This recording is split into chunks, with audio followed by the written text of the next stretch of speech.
Oh, really? Yeah, I thought I Wow. let you know already. Yeah, I've been gone, man. Yeah, I live overseas, man. But I still definitely rock with the shot. And that's gonna lead to these rounds. But yeah, let's get into the first question. Uh,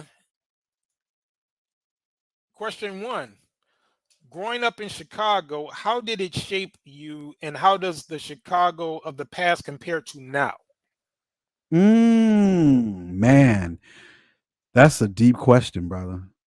And growing up in Chicago was everything. I mean, I think it has probably maybe 70% of who I am. And Hmm. I grew up in an extremely rough neighborhood. You know how Compton and Watts has always been popular, and of course, certain parts of New York. But I grew up in the West Side of Chicago, K Town, in the '90s, and for like 4 or 5 years straight, they had the number one homicide rate. And I think it was even one year where, I think when Chicago was number one, it was largely by the West Side. So I literally grew up in a war zone, and it has had positive, but also negative effects.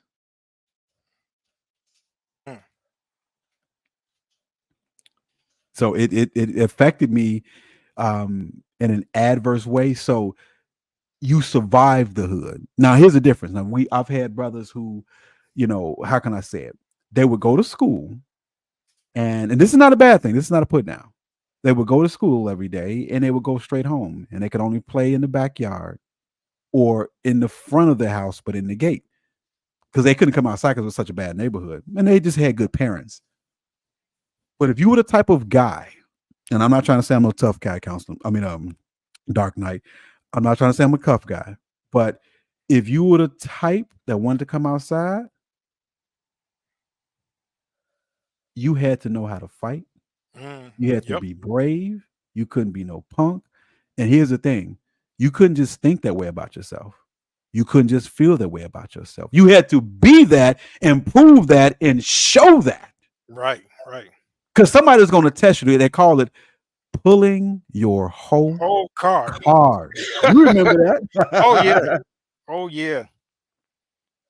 And you know what? I did a little research, bro. I saw an old interview you did, I think, with Obsidian, and you were talking about how being, because from Obsidian's point of view, because he's a shorter guy and you're a shorter guy. I think you guys, I think you might be taller than him. I'm not sure, but he considers himself a pretty short guy, and he Yeah. was talking about how height matters a lot, and you said something very interesting, and you were saying that where you're from it wasn't really like that.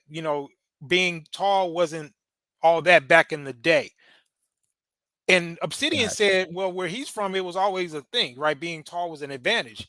And Mhm. I said, I think it's a regional thing because I said Ram is right because when I was growing up, if you were tall, because I was tall, right? I'm over 6 feet. So I didn't even want to be taller because you always stood out and all my friends were shorter than me. Yes. So it looked like I was an Yes. older kid messing. Now, as I got older, I realized the advantages because whatever.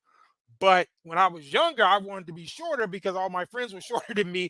And if something went down, I was always the target. So I got used to fighting multiple dudes at the same time because everybody Yeah. wanted to jump on me, right? And bro, let me jump in because I don't know about where you from, but if you were like abnormally tall, I'm from the people South Side. automatically think that you were goofy. And no, I'm just Exactly. saying, I know where you're from, and I'm saying I don't know if it was like that on the South Side, but on the West Side, if you were like abnormally tall and had the with the big feet and big gym shoes, Yeah. people thought you were like a goofball. I mean, that Yeah. you you, Yeah. you weren't popular. You were the awkward kid if you were very tall. Right. And it must be reading because I watched that thing flip. When I was growing up, it didn't matter if you were tall or not. You just had to you were in if you were light skinned. If you had light skinned and curly hair, don't have different colors, but if you just were light skinned and curly hair or not as dark as everybody else, you were in. So the height really wasn't a big thing. Now don't get me wrong, you couldn't come up there, 4'11", or 5'1". But if you Yeah. were average height or a little bit below average height, you were still in. So let's say in high school, right? Because you almost, pretty much can hit your where you're gonna be in high school for the most part. Most of us, you do have the people who have those growth spurts. But for the most part, in high school, if you were anywhere between I'll say 5'5" Mm, and 5'8", you were good. Now, if you were 5'9", they were like that because you were taller, but it wasn't really a big deal if you was 5'9" or even 6 feet tall. Women yeah. weren't particularly interested in that. But on the west side, what you had to have, along with a little bit of swag, is what got you in the door was being a gangster. So I had friends that were shorter than the average. I had buddies that were 5'4", 5'5", and 5'6", but they Yeah. had all of the girls because there was some real short, strong. I don't know. I don't want to curse on here, but there was some gangster ninjas, right? Mm, Real short, strong gangster ninjas who had the respect of the hood because they got their respect from the hood by being able to fight. So they had so much respect from everybody else for being, just hard brothers and gangsters mm, that even though they were 5'4", 5'5", they literally had all the girls. So they had the Jerry curl, and you could fight, and your name was ringing in the street. That was sufficient to get all the girls, man. mm. Yeah. All the girls.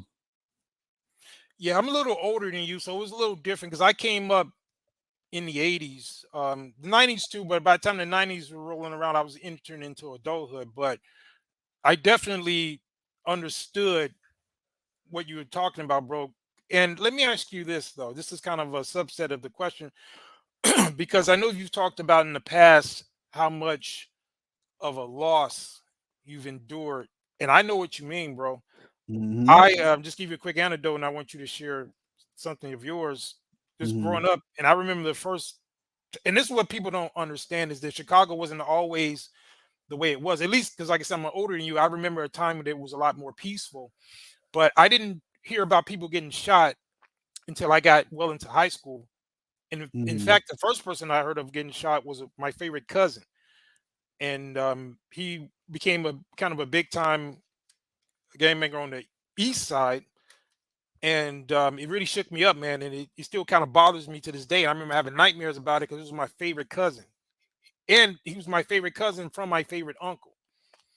And he got killed, and I was the first person that I knew personally that died violently like that. And I was just going into high school at the time. So tell me, or just briefly about some of the impact that had on your psyche in terms of losing people and just coming up in that type of environment as part of how that shaped who you are. Wow, great question, man. Great question. Um, so wow, that's amazing. I've never had somebody ask me that. That's very insightful of you, brother. So I started losing friends in elementary school.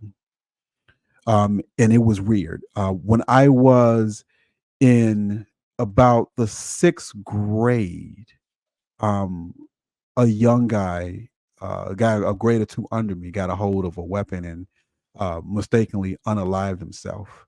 Wow. And that was my first big brush with death like that.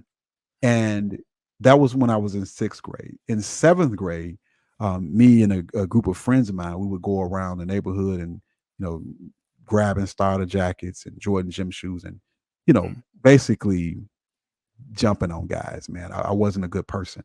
really? I was somewhat of a follower. That was the bully on the block, and I was like his right hand man. So we would do dirt on Friday. We would dress up in all black, Mm, and I thought we were doing something. I'm like, man, we going through the neighborhood. We taking jackets and all that other stuff. But it was an elementary school down the street where guys were a little bit more advanced than we were. And I shit you not, these guys were literally doing drive-bys, unaliving people in seventh grade. wow. They would take cars called a steamer, Yeah. and they would take that car to commit crimes with. And so that was when we got in seventh grade. Um, by the time we hit eighth grade, it was like a bomb drop. I hit eighth grade in about 91, 92. And that summer was like a nuclear missile hitting. I remember Ice Cube's song came out. The name of the song was called My Summer Vacation. And Ice Cube talks about going to another city to set up shop. He got a verse in there. He says, stepped off the plane, four gang bangers, original crack slangers, right? Mm, Um, Then he talked about he drove to the ghetto and checked in a motel, unpacked, and he grabbed a 380 because where we stand at ninjas look shady. Um, that was symbolic for me because at that time, that's when guys started doing what we call jumping off the porch. So you a little young guy, you observing the game, you seeing how it go in the streets, and you kind of learning. You know, a lot of guys had big brothers that were street pharmaceutical sales or heavy in the gang. Hmm. So you had to figure out what you were going to be Right. in elementary school. So here go our options. Either you the so-called lame guy who never comes outside, you stay in the house, hopefully you get out the neighborhood, go to school, get you an education. That really wasn't an option for most of us because we didn't have that type of mindset, nor do we have people in our lives or in our families that were promoting that. So those were the exception. Now, a lot of people that I grew up with claim to be from the West Side, and they are, but it's a different story for them because they never came outside. And I'm not saying that's a bad thing; they just never came outside. Right. Then you had the next group of guys who were able to survive in the hood without being involved in gangs or drugs. Those were called the hoopers. So if you played basketball or football, all the guys respected you. So they didn't have to get bothered with. Now they didn't gang bang. They wasn't out there doing nothing. They weren't getting shot at, but they could come outside and play because everybody say, "Oh no, he's cool. He's a hooper." Because one thing about the West Side of Chicago, we respected the basketball players.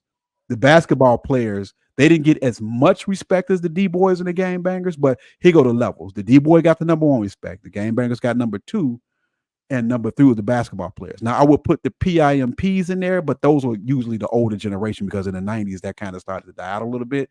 Right. And everybody wanted to be, a player with the ladies, not a PIMP. So as it goes, once I graduated elementary school, and you graduated elementary school about 14, I would say a good 30% of the friends that I had that I would be in the trenches with, gang banging with, between 30 and 40% of those guys didn't make it to their 18th birthday. Wow.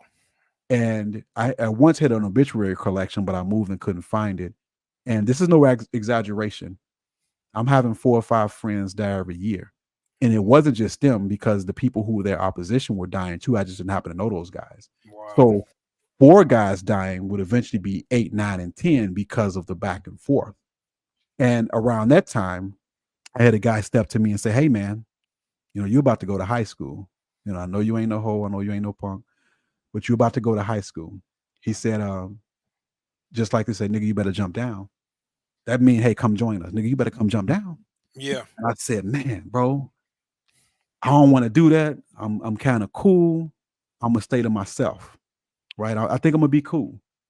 And this was at the beginning of the summer. And later on that summer, I had some good friends, man. We were talking to these girls in the neighborhood. So we had this, it was me and 3 of my friends, making 4 of us. And we met some girls in the neighborhood, and it was like 4 of them. Like, oh, okay. So, we would hang out with the ladies and all this and all of that. So one day we're hanging out, and these ladies were very social. They were HOs. So for some reason, we were approached by some guys that they were also messing with. And we like players like, "Oh, you dealing with them ladies too." We think none of it. Hey, man, it is what it is. Mhm. Except these guys wanted to fight. And they end up jumping on one of my buddies when I wasn't around. And when I came back around, because I think I had left the area for a couple of days. Maybe I went to go see a relative or something. So when I come back, I'm like, "Well, what happened?" But man, these guys, they beat up so and so. So what my buddies did is they went to go join an organization where the guy told me that, "Hey, you better start making some move now before you go to high school." And what I found out happened when they jumped down with these particular individuals, right? For that protection, the guys who had, you know, roughed them up, they went back and roughed those guys up. And since the organization that these guys were in were more powerful than the guys that, roughed them up, that Yeah. settled the score. And Right. I'm like, I seen for the first time why you need and what it meant to be involved. So I Exactly. almost didn't have a choice in the matter. So here's what the fear was. So my buddies were kind of weak. They were scared and they got the crap beat out of them. So they had to do what they had to do. And now say, "Hey man, all of us did this. What are you gonna do?" Well, shit, I didn't want to go to high school and end up getting my ass kicked. I want to come outside. I want to mess with the ladies. Right. So I said, "Man, I got to jump off the porch and get down." And then Yeah. from the years between 91 and like 95, again, it was like a nuclear bomb went off. And I started losing friends left and right. Um, the guy who told me I need to jump down, and this is the guy who, blessed me in and everything like that. The guy told me I needed to jump down. What ended up happening is he ended up getting his heart shot out of his chest, man. He got hit so Whoa. hard with a 357, his shoes flew off. That's And this, crazy. and this was a dear brother to me, man. His grandmother used to babysit me. So this just wasn't just some guy. This was a guy that I cared about, but he had a reputation in the neighborhood for being a tough guy. But there's always somebody that's tougher than you, and a guy got the drop on him and shot his heart out of his chest. And Man. stuff like that went on for a while. Then I said one day, man, this can't be life. So I started reading books and getting interested in other things. And then I found the Nation of Islam. Mm. And be it as it may, some people disagree with the doctrine of philosophy. I'm not a Muslim and I'm not in the nation, but they taught me manhood, responsibility, and I was started going to their meetings, and I had stopped messing with the organization, and I was coming around less and less. But then word got back that, hey, man, this guy ain't coming around. So they sent out and told, hey, when y'all see this guy, crush him on sight. Now, I don't know if that meant unalive me. I don't know if that meant beat me. Mm. Another buddy of mine who actually got out of the game, but he went to another. The leader hit him in the eye and knocked his eye socket out, knocked his eye out of socket. Whoa. He was never able to see right again.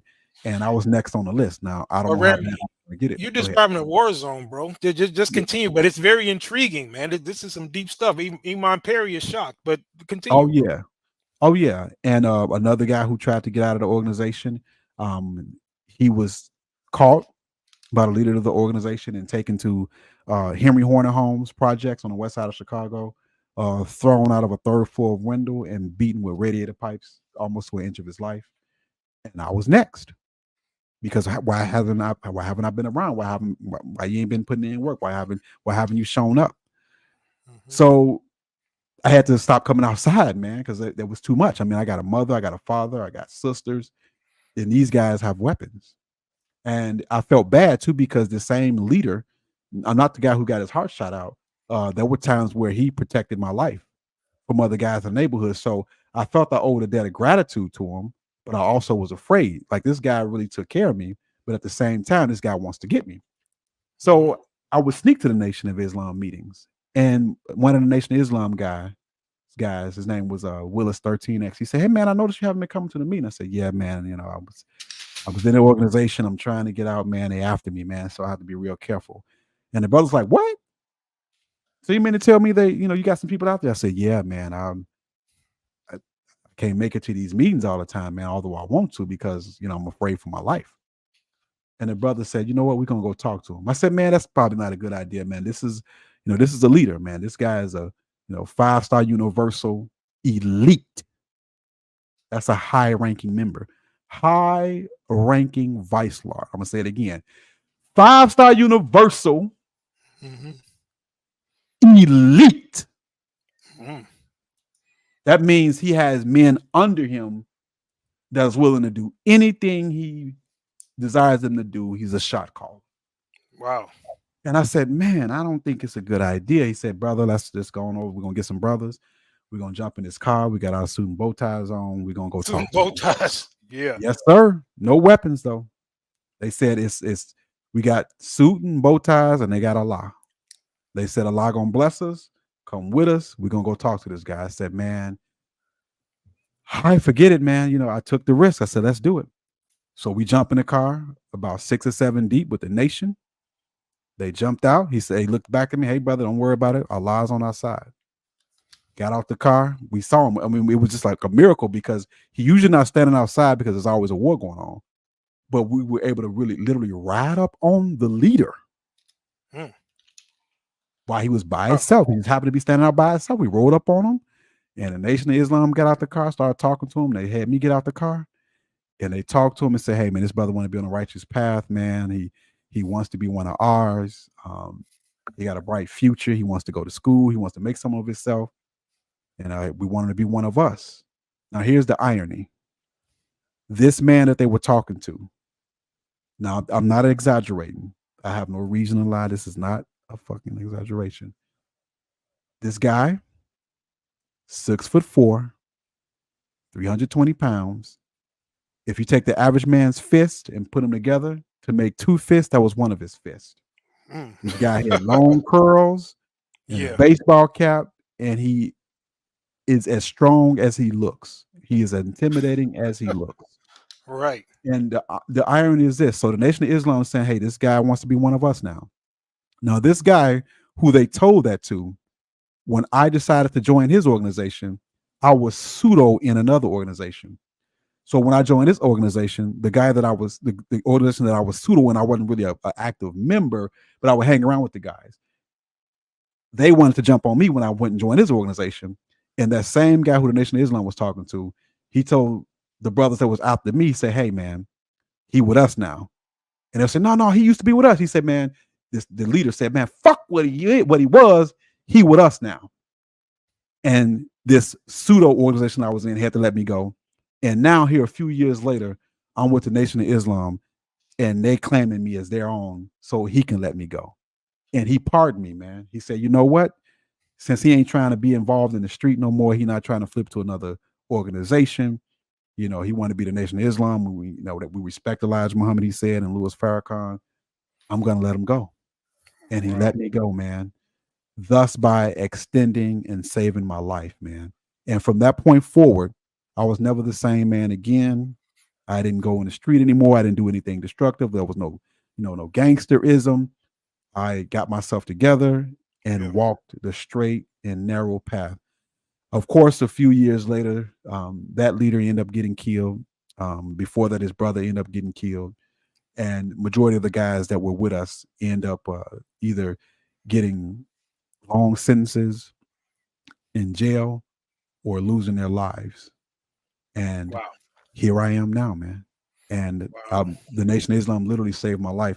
Now, again, I don't necessarily agree with the religion or the philosophy, but I will always have a tremendous amount of respect for the Nation of Islam, the Honorable Minister Louis Farrakhan, and Elijah Muhammad, because they stood for real manhood and masculinity, regardless of the doctrine. This was the first organization group of men that actually taught me what it meant to be a responsible man. So much Mhm. so, I even learned how to use the bathroom. I know that sounds crazy, but Wow. I was listening to a teaching live at the Mosque Mariam. I'm sure you know where that's at. And Yeah. one of the brothers named Abdullah Muhammad, he said, "Hey man, when you go to the bathroom, wash your hands first. Don't be putting your hands around your joint without wash them first. You wash your hands, you use the bathroom, then you wash your hands again." And that was Were so you much common were sense. you I'm like, washing up wow. to the elbows too? Were you washing the hands and the elbows? Well, just the hands and the wrists, but Okay. I learned common sense things, man. And I would just sit around, listen to the older members of the Nation of Islam, sit around and talk about the wisdom that Elijah Muhammad had and possessed, and it was just mind blowing and mind altering. And I was just never the same man again. And at Wow. that point, I tried to read every book I could get my hands on, um, research, and decided to graduate high school because all my buddies dropped out. Eventually went to college, and I was able to get a job to take care of myself and my daughter. And here I am today, brother. Wow. Very nice, man. That was a very intriguing, very insightful, detailed story. I really appreciate that. And that totally answers the question. It gives a very good insight on your perspective. And and as you were talking, bro, I just have to wonder what impact does that have on one's psyche in terms of just the loss. And let me tell you a revelation that I had, bro. I was just thinking the other day because as I've gotten older, and this is deep, this is an epiphany that I had, and I'm gonna share it. You know what I realized? I realized I'm at a point in my life that there are more people that I love under the ground than walking above ground. I'm Oh man. I'm gonna say that one more time. There are more people that I love in the ground than walking the ground. Woo! That's heavy, man. That's heavy, man. Wow. That's And heavy, man. it And hurts, and man. and, and, and let me say and follow up with that. Um, I have just as many people under the ground that I love as above ground. Mm. Yeah, with me, And it's more in the ground. wow, bro. Wow. But anyway, Amazing stuff, let's man. move on for this to become an open therapy session. Yeah, yeah, yeah, yeah, yeah, yeah, yeah, yeah, yeah, We don't want to yeah. make the mood. This is kind of a festive mood, because we got some Right. fun coming. Because let me tell you this: after this round, we're gonna go into the B dubs. We're gonna go to the women. We're gonna go into the ratchets, right? So All we're right. gonna Let's get it. change the pace a little bit. And how All we right. doing on time, bro? Because I want to be respectful of your time. Like I told you, I'm gonna Yeah. let because you Yeah, for that one.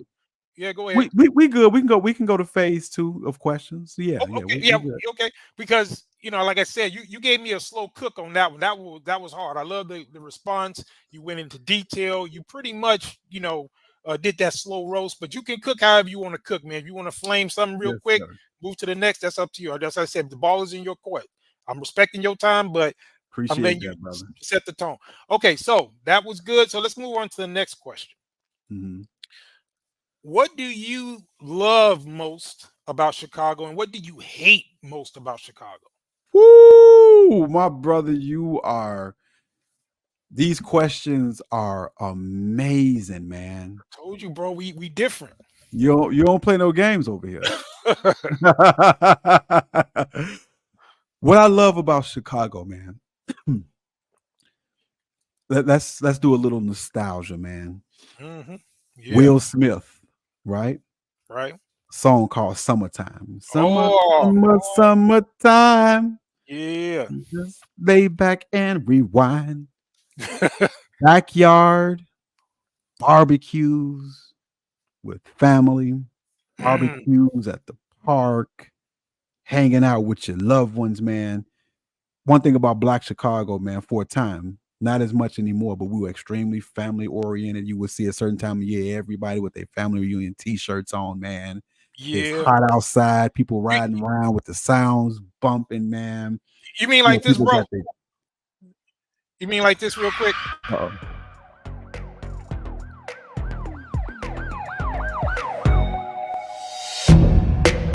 Yes, sir. Day and I'm in Chicago. I'm home. This is house music, Red Cup. Get Yes. your life, BYOB. Somebody in the back in the barbecue grill. DJ in the backyard. Yeah, you just reminded me of that, Wow. bro. So I didn't want to cut you off, but I might have some random clips coming in, and that's random, RAMDOM, Mhm. random clip. I appreciate that, man. Told you we can Appreciate work. that. Yeah, but anyway, continue, bro. Yeah, man. So, the backyard barbecues, man, walking around in the summertime, man, and, sounds bumping, loud music being played, everybody enjoying themselves, man. Don't get me wrong, we would have the violence, man, but every now and then, brother, you would catch a day, growing up on the west side, man, and be walking down Madison Street, man. It's hot outside and the wind is blowing, man, and you feeling good, and you thinking about some young lady, man, and you got the family barbecue coming up and you trying to figure out what you're gonna wear and all this other good stuff, man. Just beautiful, man. When we have unity or had unity on the west side, man, you couldn't beat it.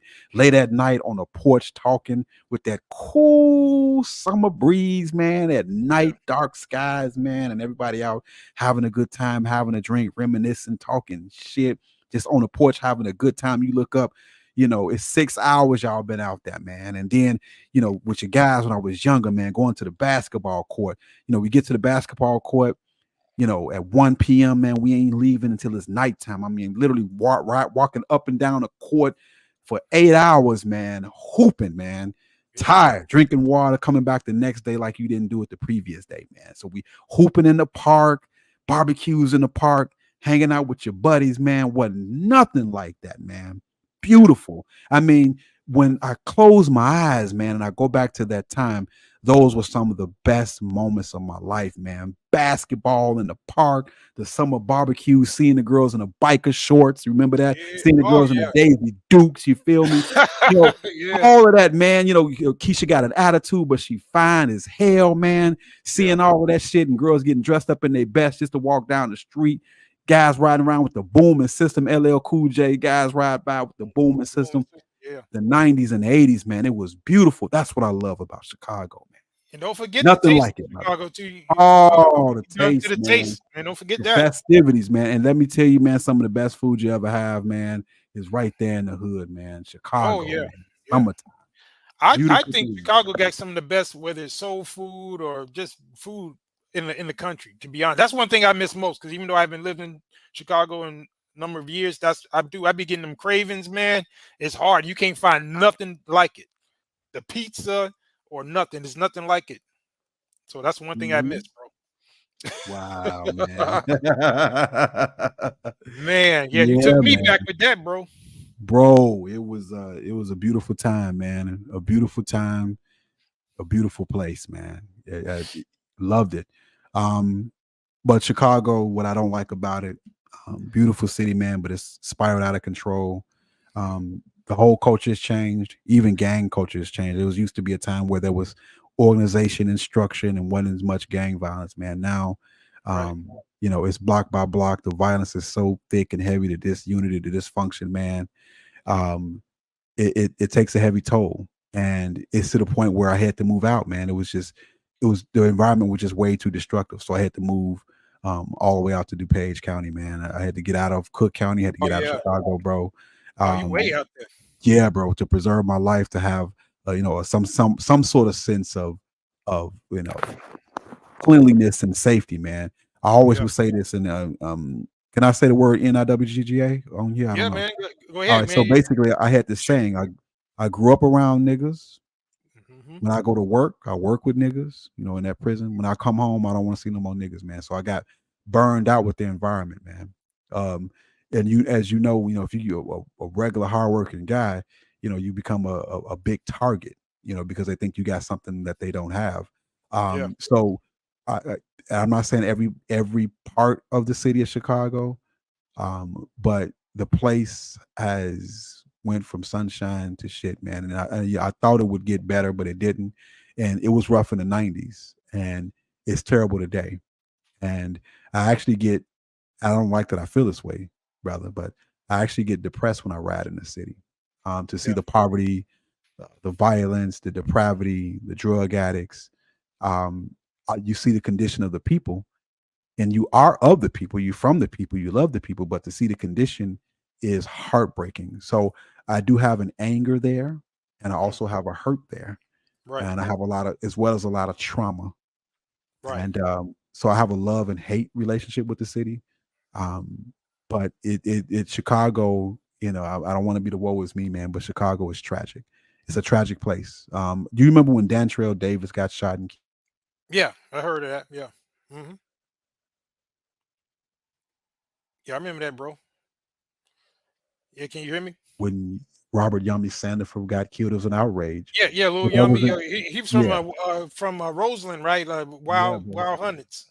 Yeah, bro. So that wasn't, even the game bangers were outraged and made sure the people who were responsible for that, paid a heavy price. I'm not saying that's right or wrong, but it went from that to it being a regular occurrence of a child being unalive. There's no organization, no structure, and not even any honor. Right. And people may not know this, but when young Dantrell Davis was killed in the projects by a stray bullet, the people who were responsible were dealt with by people on the street, allegedly. I don't Yeah. know the people involved, and they were dealt with harshly to the largest degree.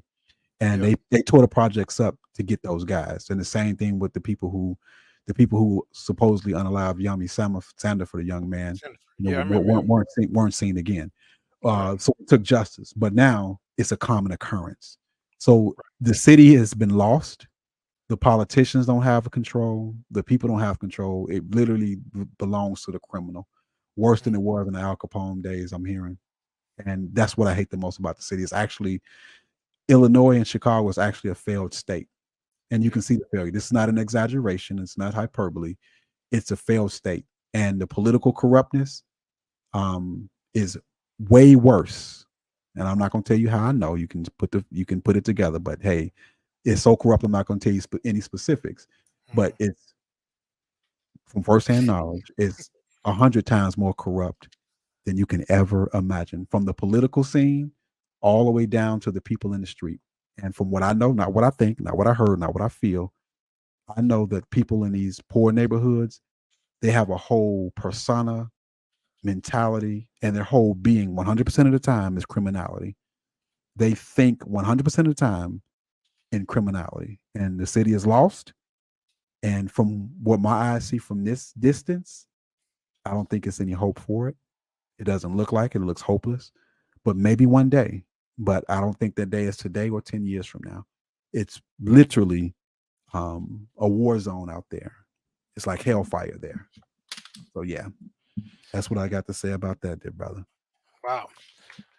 Yeah, that pretty much summed it up pretty nicely. Now, for this question, bro, we're gonna have to do a little bit of pushback. Okay, so here's the third question in this round one. Mhm. Is the amount of negative coverage about Chicago warranted or overblown? I'm gonna say the coverage about Chicago is not overblown. It is warranted and it's being downplayed. Now, Oh, I don't really? want to say too much. Yeah, I'm not going to say too much, but I do work in law enforcement and I do have a degree in criminal justice. So um, I can personally tell you that when you hear anything that happens, you're only getting about 5% of the stories. And there are heinous and egregious things that you don't hear about Wow. because they're so egregious. I'll give you just one. I'm not going to try to be graphic. Okay. A guy comes into the prison because he had a baby. What do you mean, Ram? A man had a baby. Yeah, he had a baby. He had a baby on him. Ram, what do you mean he had a baby on him? Use your imagination. He was stuck in a baby. You think that made the news? What? Yes, sir. So, What? brother, if you ask me a question like that, I'm the wrong person to ask a question like that because I know what most people don't know. So I'm the last person in the world you want to hear an answer from. And I'm saying this respectfully, of course, we getting greasy. I'm the Yeah. last fuck in the world you want to ask about that because for 20 years I was paid to manage the worst people in society. And I think about it. Where I work at, I'm not gonna say the name, Yeah. but that's where all the criminals come. So I get to see the worst part of humanity. And I am gonna fucking tell you that it is way darker than you can fucking imagine. And I work with people. I work with two guys that last month decided to eat a bullet. Two guys that I work with Wow. working this environment when they ate bullets, man. They ate fucking bullets. Mm. And out of my 20 years, I've seen it happen, not literally, to 30 plus guys, man. Just from working in that fucking environment, man. So Yeah. I see the worst of the worst. I'm gonna give you one more. I'm not talking about one. I'm not talking about two. I'm not talking about a few. But every fucking year, I'll see a B-dub in there for microwaving her baby. And I'm not fucking playing with you. I'm not fucking playing with you. Damn. Microwaving the fucking baby, man. Fuck. And I ain't talking about a one occurrence. I'm talking about multiple times a year. I have seen the worst. I have experienced the worst. I'm the wrong person, man. The wrong person to ask about this shit. Not only have I experienced tragedy in my own life, I've seen it every fucking day, multiple times a day for years. A lot of people don't know, and I promise I'm gonna shut up. No, man, I it's ran, you, I, man. You the guest of honor. You like I said, you can cook as long as you want to cook, however you want to cook, bro. in my time of working there, I've ran across 4 or 5 individuals that were serial rapists, and the heinous crimes they did barely made the news. And I had to ask myself why I didn't make the news. And it's simply because politically, it's actually too egregious. What you don't know, and I'm not going to get into details because I don't want to get in kind of trouble. Yeah. But certain institutions in Chicago are linked up with media outlets, and they make a conscious decision not to publicize everything because it looks horrible politically. So in order to keep the integrity of the place, because you want tourists, you want visitors, you don't want too much of a negative connotation painted. And this makes sense to me. I'm not even mad. I'm not upset at this, brother. I'm not upset at this. I'm not upset. At first I was upset, but now I understand why they do it. That they can't tell you everything because it's too egregious. And I have to say, I don't say this a lot, but hats off to the politicians through Illinois who said, you know what, we can't put everything out there because human nature is one to behold, and we don't need everybody to hear these things. It's too upsetting, too off-putting. But there are a Right. certain segment of people who work with these worst people of society, and we suffer because we see this. We suffer because we hear the stories, we see the results. We have to deal with this particular class, but nobody gives a shit about us. So we eat bullets because if your home life is fucked up and then you have to be in this environment, it's too overwhelming. So I was telling the brothers today on my live stream because my cash out went down. I say, brothers, you might not see me for a few days, man, because I suffer from anxiety and depression. I know war is me, but it's tough, Oh, man. So when I have okay. setbacks, I get to spiraling down because I've had to not only setbacks in my personal life and how I grew up, professionally, there's a lot of setbacks here on YouTube. And I worked a job for 20 years that took everything out of me. So I already didn't have a lot in me, brother. But I Mm. worked a job for 20 years that I may have to go back to that took everything out of me. And I've never got a reprieve. I've never in my whole life, brother. I mean, I had a grandmother that died, when I was 7 years old. My sister died when I was 8 years old, brother. So I've never had a reprieve. So as soon as I was familiar with death and destruction, I was in it. I had a pimp that lived next door to me that I played with his son like a little brother of mine, man. The pimp unalived himself and unalived his son.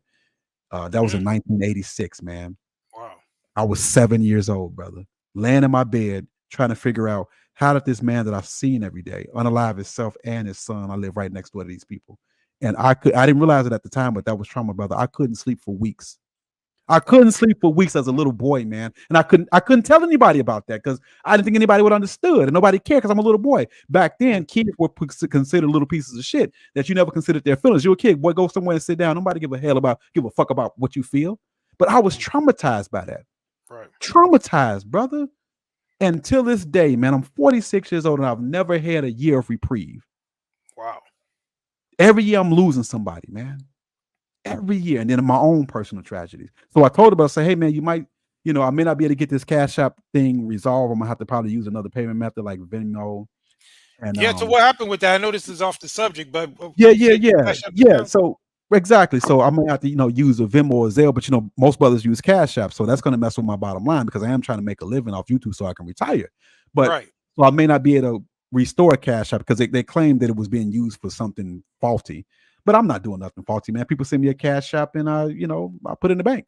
Maybe because I didn't have a business account, but whatever. I ain't nothing freaky on my side, man. I pay my taxes and everything. Yeah. They But they this won't is even let me get one. I'm overseas, so I've been trying to set it up. For some reason, they won't even let me set one up. wow. So now, that's gonna cut into my bottom line, which is gonna make so not already my channel was shadow banned. I don't get the revenue from the ads a lot. And if you donate through super chat, the tube taking a lot of that. Yeah. So Speaking of with which, cash, man, put your links in the chat, man. But whatever you want to link, bro. yeah. Oh yeah, the brothers know where I'm at. But so now with this Cash App thing, now I got to battle that. So most likely I probably won't be able to get the account restored. So now, I'm gonna have even less going forward. And that hurts, brother. That hurts because, I've tried to become successful in this space, but it's not promised to anybody. And I'm just, the brothers support me well, and I'm thankful for that. But now I got another obstacle because now this payment service is not going to be available for me. And most brothers have Cash App, not Venmo and Zelle. So now Yeah. that's going to hurt me. But my point, I don't want to really get too involved in that. But my point is that I've never had a reprieve. You know what I mean? So it's always something in my life, which I'm not gonna complain about because I'm still alive. I'm still relatively well. I've had heart surgery, open heart surgery, by the way. Um, and I've also Mm. had a couple of shoulder surgeries and some other surgeries.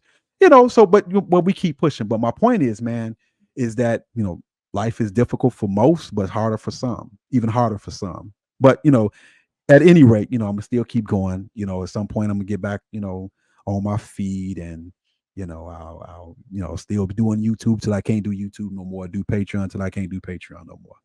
But yeah, man, that's the thing, brother. This is a good interview, by the way, man. You are asking some potent questions, brother. I love it. But we can go on to Thank the next one unless you got another Yeah, I follow-up appreciate it. question. Oh yeah, yeah. So this, like I said, because that's the last question in the first round.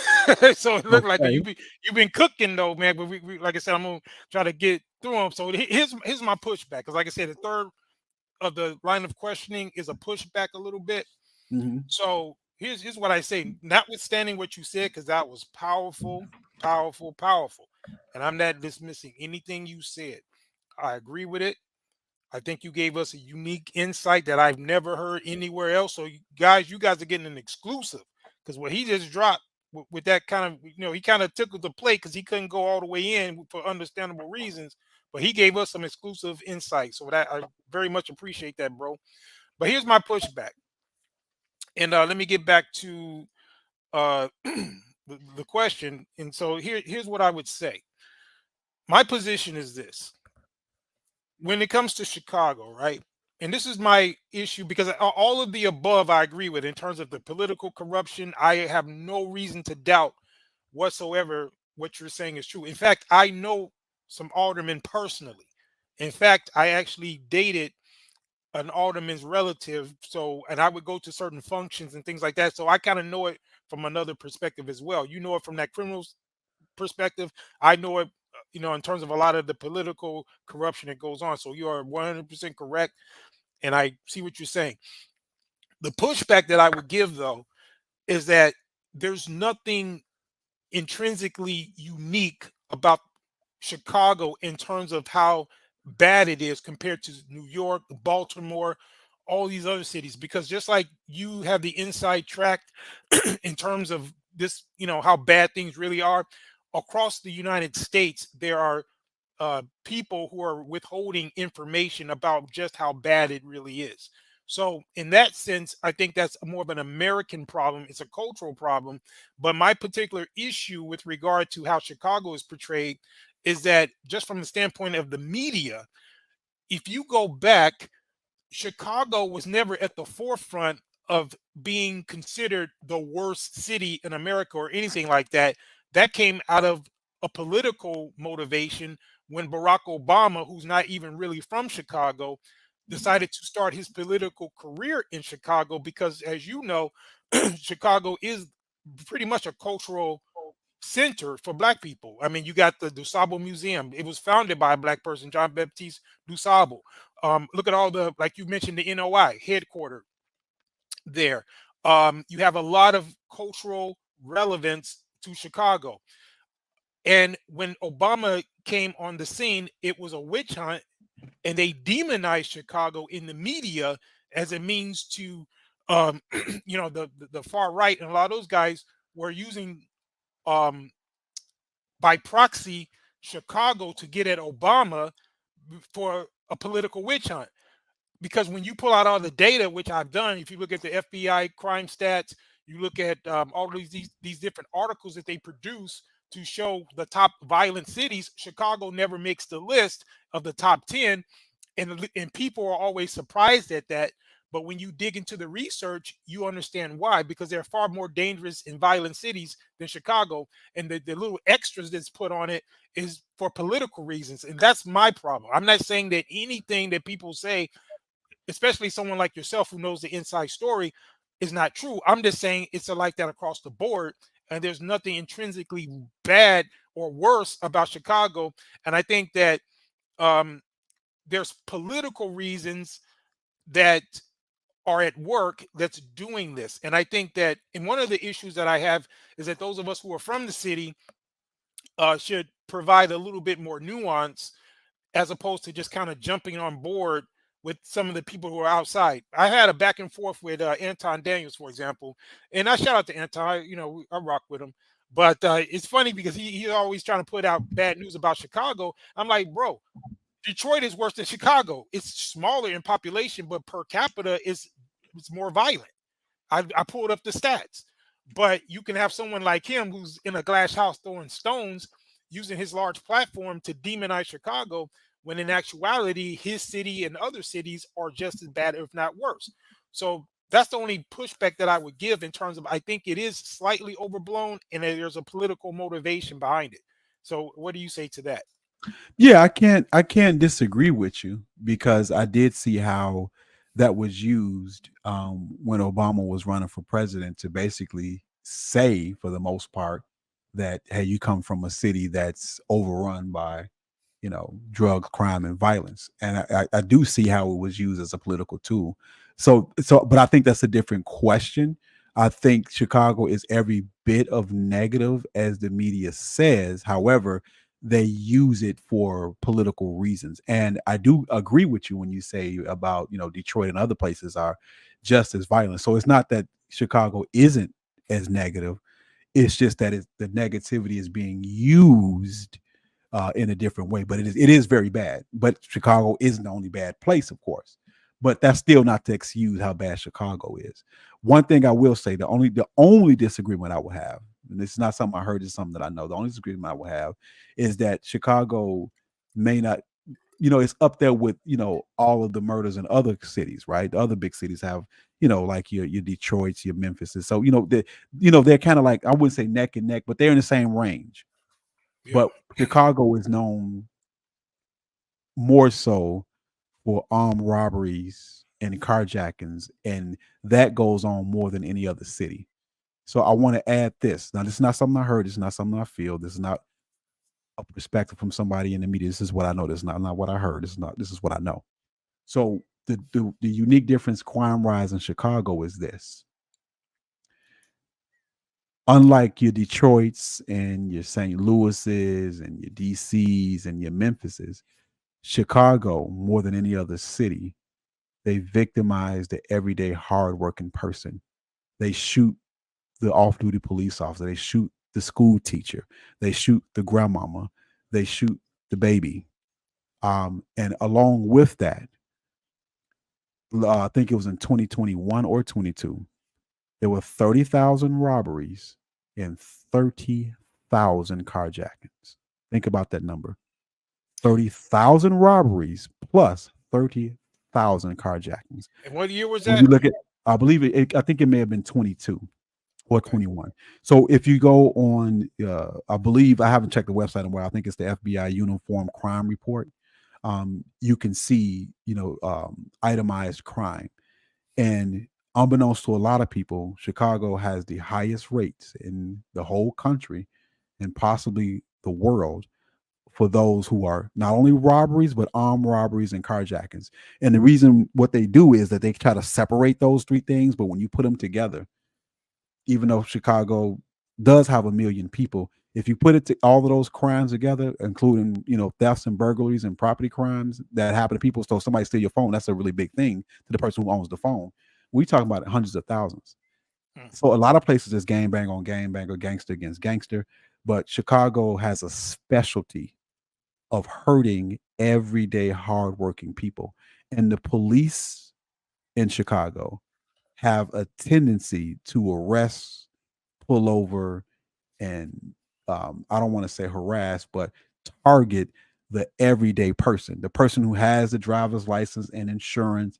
They'll pull you over way faster than they're going to pull over young Pookie, 17, with no driver's license and no insurance, driving down the street erratically. How do I know? I've seen it. So that takes on a different thought process and connotation in other cities, because, and this is something you can look up. This is not something that can be debated per se, because you can look up. Now, I'm not saying other places don't have carjackings. I'm not saying other places don't have robberies. I'm not saying other places don't victimize the hardworking citizens. But Chicago has a propensity to do that more. And here's what make it more egregious: the system of Chicago looks out more for the criminal than the victim of crime. An example of that is the Illinois Safety Act. So forget the criminal. You commit a crime, you come in the front door, we're gonna let you right out the back right away. The Safety Act. So the legislation, the politicians in Chicago say, you know what, we're gonna make sure the criminal has a much easier time than even the victims and the hardworking citizen. If you miss paying your property taxes, hell is gonna come down on you. But if you shot 3 people, you'll get a bond. Now, can you believe, and I'm not gonna go too far on this, and I'm not gonna say whose fault it is, you have people on house arrest who have murdered people. That's egregious. You killed someone, and you're on trial or you're going through the courts slowly, by the way, 2-3 years to even get to see a judge in most cases, and you are at home on house arrest and you kill 2-3 people, and I ain't talking about one or two or a few. That type of thing is something that's uncommon in a lot of other cities. Yeah. So Chicago, I like to say this: Chicago soft on crime and hard on the everyday tax-paying, law-abiding citizen. But yeah, Yeah. Okay, but you know it's funny how this is panning out because I'm kind of like the Dark Knight who wants to who wants Gotham to be more positive. You're like the Ra's al Ghul. You're pretty much saying like you kind of it seems like you want it to burn. It's like no redemption at all. So it's funny how yeah, I'm kind of like the Joker, baby. because actually that's at Ra's al Ghul's position too. I think he wants it totally you know destroyed, and then the Dark Knight's trying to kind of see some redemption. But yeah, I Right. feel you. Seeing hope in the people. So you really Yeah, are the Dark Knight. You see hope in the people where I see no hope. And right. I think it needs to be torn down and rebuilt. And you said no, you still staying optimistic for that glimmer, that Yeah, glimpse of hope. And you know what but though, brother? We need that. I mean, we need that. I don't think that your perspective is a bad one. Somebody has to be a beacon of light in all of the darkness. So I'm not the type of man or type of person, dear brother, where I think my perspective should be the dominant one. I'm glad that you have a different perspective would allow us to have this conversation, even think about the possibilities of redemption or being a beacon of light, or at least having hope for change. And and I then don't think it's good to completely give up. Although I have completely given up, right. I don't think that should be everybody's position. Go ahead. Right. Well, yeah. So just to clarify, I'm a realist, but I'm a realist with a positive spin. And if we get into the final round, I'm going to probably exemplify that a little better as well. Um, Mhm. Here's my take on it. I know there's good people there. I got relatives there. So my concern for the city is definitely for reform. Just to be honest, I don't live there, so people might question as to whether or not you know what my interests are. Well, because I'm from there, and just like for example, let's say we went to a certain university or something, right? It's still your alma mater, even though you may not go there. That's where I'm from. So I wanted to do well. It's like you always say. What did Mark Sims say? Because I know you're Oh talking about yeah. quote him real quick. I Oh like how you yeah. quote him. Um, we want clean, safe neighborhoods with excellent schools. And Right. of course, Mark Sims was formerly in the Nation of Islam. He's done a lot of work to try to improve the conditions of the black community. But yeah, clean, safe neighborhoods with excellent schools. And Yeah. I would really love, regardless of how much I've given up on Chicago and is disenchanted by Chicago, um, at the end of the day, dear brother, I want to see black people survive, not only just surviving, but thriving. I Right. can't tell you how I would love to see a clean, peaceful, safe, thriving black community. Right. So that's kind of where I am with it. So it's not that I don't accept how things are. I do. And I definitely think it needs to be complete overhaul. Like that dude, Brandon Johnson, is an idiot. Look at what he's doing with this migration issue. I mean, we can go on. That would be a whole nother show if we just start going in on the politics and how BS everything is. But I think in my position, I just think that in terms of the good people that are there, and as you can see how they're fighting back against this migration issue, and a lot of the things, and I know people on the ground that are doing good work. I got a friend, and I might even put him in touch with you. He owns a chain of restaurants, and I think I mentioned him before. He used to be this big time uh, gangbanger, and now he's turning his life around. He's on a chain of restaurants. He's trying to employ brothers to get into owning chains of restaurants and things like that. I'm gonna do a show with him eventually because I Mhm. think he would be a very good person for people to meet. But he's doing good work, and even where he used to be out there bad. I mean, he was big time. You talk about Nino Brown, he was that dude. I'm not gonna say who his street name was. You probably would know who he is, but he turned his life around. He's doing very good things, and there's so many people, so many stories that go untold, and it's kind of get overshadowed. And I'm thinking about creating a whole nother channel where we could just highlight some of the positive things that are going on in the city, because I think it's incumbent upon us who are from there to at least have more of a different nuanced position. And I know how it is, man. You get disenfranchised. You wanted to do well, but you see all the failure and all the negativity. And I understand that. And that's why, you do stuff like this. Chicago, Chicago, that trifling town. Chicago, Chicago, don't you come around. So I know where that comes from. I know where that comes from. I get it, but I got to Yes, push back sir. because I want us to have some type of pride from where we're from, and instead of just dumping on it like everybody else, I think we need to kind of, while we wanted to express the negativity, I just think that we need to kind of show that, just like that's why I asked you before what are the things you love, and you gave me some very heartfelt, genuine answers, and that's what I wanted to tap into, because that's how I feel. There's a lot of nostalgia because I remember it before all of these bad headlines, and it was a good place to grow up. And it wasn't until later, because of bad governance, the Democratic Party. I mean, that's a whole nother discussion as well. And in all of that, bro, that's part of it. It's not that it's intrinsically bad. It's not that people there are intrinsically bad. It's just bad governance and corruption and all this type of stuff. And like you said, even the gangs, whatever happened with that, it's not the order that it used to be. And but I get, at this point, I'm just tired of seeing the almost cartoonish like depictions, because there's things that I know to be false that people are running with, and they're saying such ridiculous things, and they're kind of just demonizing people just for being from there. And I'd be snapping, man. I'm tell you what I'm gonna pay. Keep your eyes open in case something transpires. I'm $1 shot down. Pay no country for nothing. Nothing. Whew. I be in my bag, bro. I be in my Bernie Mac bag sometimes. Like, man, Chi-Town, man. We got to represent a little bit. But so that's just my thing, bro. But I definitely I completely understand. And so for that one, man, I guess we can, kind of leave it there. You said your piece. I feel you. I think you feel where I'm coming from.